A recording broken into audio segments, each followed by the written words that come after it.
Hi అండి, welcome to cherry fashions and life style. చూసారా వినాయకుడు ఎంత ముద్దుగా ఉన్నాడో. మా వరంగల్లో ఫస్ట్ టైం అండి ఇంత పెద్ద వినాయకుడు, అది కూడా మట్టితో ప్రతిష్ఠించడం. నాకైతే చాలా హ్యాపీగా అనిపించింది. అసలు చూస్తుంటే అక్కడి నుంచి రావాలనిపించలేదు. వినాయకుడిని చూస్తుంటే అంత ముద్దుగా ఉన్నాడు. ఎంతమందికి ఇష్టం అండి వినాయక చవితి అంటే?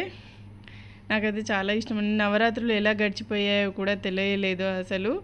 ఇదైతే లాస్ట్ నిమజ్జనానికి ముందు రోజు అయితే మేము మార్నింగ్ అయితే వినాయకుడిని చూడడానికి అయితే వెళ్ళామన్నమాట. అండ్ ఇది వచ్చేసి వరంగల్ చౌరస్తాలోనే సెలెక్ట్ షోరూమ్ పక్కన. ఇది మొత్తం ఫ్లవర్స్ థీమ్తో అయితే వినాయకుడిని అయితే చేశారు. ఇది కూడా ఎకో ఫ్రెండ్లీ అని అయితే చెప్పొచ్చు. డెకరేషన్ గిన అయితే చాలా బాగుంది.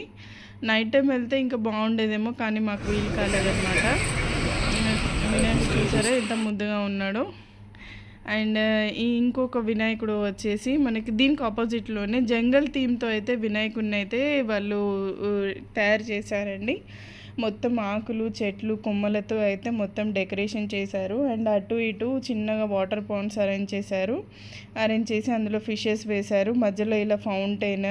మనం ఏంటంటే ఒక అడవిలో నుంచి వెళ్తే ఎలా ఉంటుందో అలా ఉందండి. చాలా బాగుంది. అసలు నాకైతే ఇది బాగా నచ్చింది.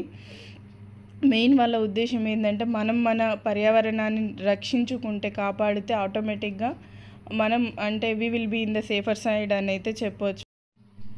వినాయక చవితి సెలబ్రేట్ చేసుకున్నప్పుడు ఎంత హ్యాపీగా ఉంటుందో, అండ్ నవరాత్రులు ఎండ్ అయిపోతుంటే అంత బాధగా అనిపిస్తుందండి.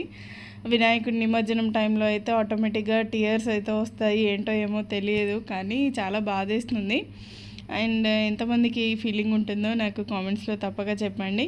అండ్ నేను మనస్ఫూర్తిగా కోరుకుంటున్నాను, వినాయకుడు మీ జీవితాలలో అన్ని విఘ్నాలను తొలగించి అందరూ హ్యాపీగా సంతోషంగా ఉండాలని అయితే నేను మనస్ఫూర్తిగా కోరుకుంటున్నానండి. Thanks for watching my video అండి. నచ్చితే ఒక లైక్ అయితే ఇవ్వండి. Bye friends.